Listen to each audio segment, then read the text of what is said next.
Chris and I were headed out to get some stuff for our bathroom remodel when we swung by and saw this laying outside somebody's yard for free. So we figured, we'll take a day off from the bathroom and give this a nice makeover to sell it. Okay, now that we have this armoire home and had a minute to look it over, there are some issues with it that need to be fixed. One, the top doors do not line up, which is letting us know that this thing is not square. And when Chris tried to level it up, one of the levelers was broken. So that does need to be fixed. He can fix it himself. And then some of the screws in the door hinges also kind of blew out the wood. And so we do need to put in some larger screws so that those door hinges open and close nicely. And then because this was a TV armoire, that whole back side has been cut out. So Chris is going to take the entire back off and replace it with a new sheet of plywood, and we'll be ready to go. First step is to give it a really good cleaning. I use Mrs. Meyer's Clean Day. I use that on almost anything. Gets all that grime off, fingerprints, oils, waxes, anything that's settled onto furniture. So I use that, and then I took the knobs off. Not sure if that's the look we're going for, so I'll determine that once the cabinet's painted out, if those will be reused or thrown away. I used an interior white satin paint for this furniture project. The roller was used for all the large areas, and then I went back over it with my paintbrush because I don't want roller marks. I'd want paintbrush marks for this farmhouse look to the furniture. Once the entire thing was finished with a single coat, I went back through and almost just did a dry brush along areas on the furniture so that it gave it an uneven finished look.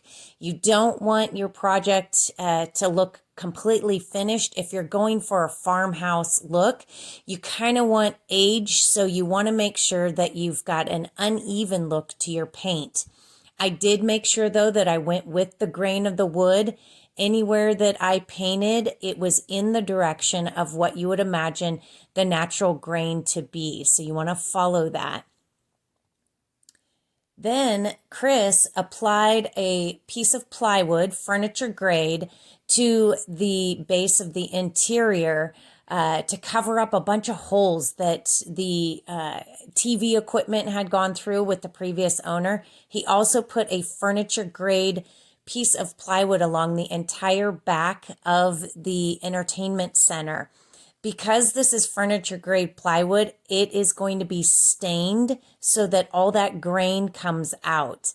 He's also not only gluing that piece, but he did go ahead and screw it from the bottom up. So this is going to be a wonderful, solid piece of furniture for anybody. In fact, I almost want to keep it for myself.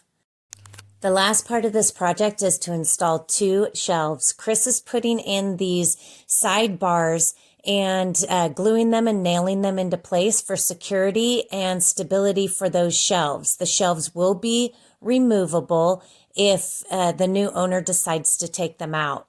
The final thing he's doing to these shelves is installing some really nice front molding to them made out of solid pine so that they appear to be one solid piece of wood, making it just a little bit nicer piece of furniture. The bottom cabinets below that are closed also have shelves that go in that as well. So the final thing that we are actually going to do to this project is to sand it down and stain it, rough it up, make it look like an old farmhouse piece of furniture, and then put it on the market to sell. Now on to the sanding. I used a 120 grit sandpaper for this project to really just dig in and get some of that paint back off so that I can make it look old and rustic. You might need to use different amounts of pressure depending on how thick your paint is, and then just kind of move quickly when you're doing the project so that you aren't staying in one area for too long and taking off too much paint.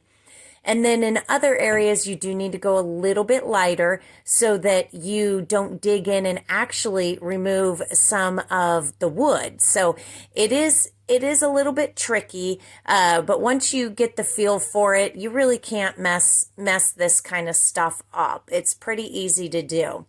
I closed the doors and tried to make them not necessarily match, but I don't want one of the doors to be more painted than the other door. I'm sorry, more sanded than the other door. So I want to make sure that that it does look even. And then I did take a hand sander at the very end and kind of finished it off as well. The early American color is what I used for this. I used a foam paintbrush to really get into those cracks. You don't want anything to look new, so you want those cracks to be filled with stain. And then I used a rag to wipe off the excess. Always start your project from the top down so that you don't get streaks of stain dropping on something that you have already stained. I took out the shelves as well.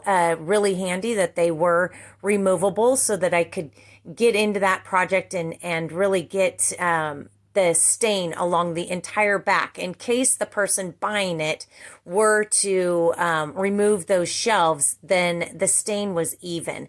And then finally, I put on some really cute knobs I got for Hobby Lobby and spruced it up a bit. The knobs are a porcelain, rustic looking, so that they just really go with that farmhouse or French look. And then this is the finished product. Went from a free find on the road that needed a little bit of love to something that is going to go on the market and make a nice little profit for not much work. It was about one day to go from the beginning to the end. Thank you so much for watching this. Don't forget to like and subscribe and to share this video.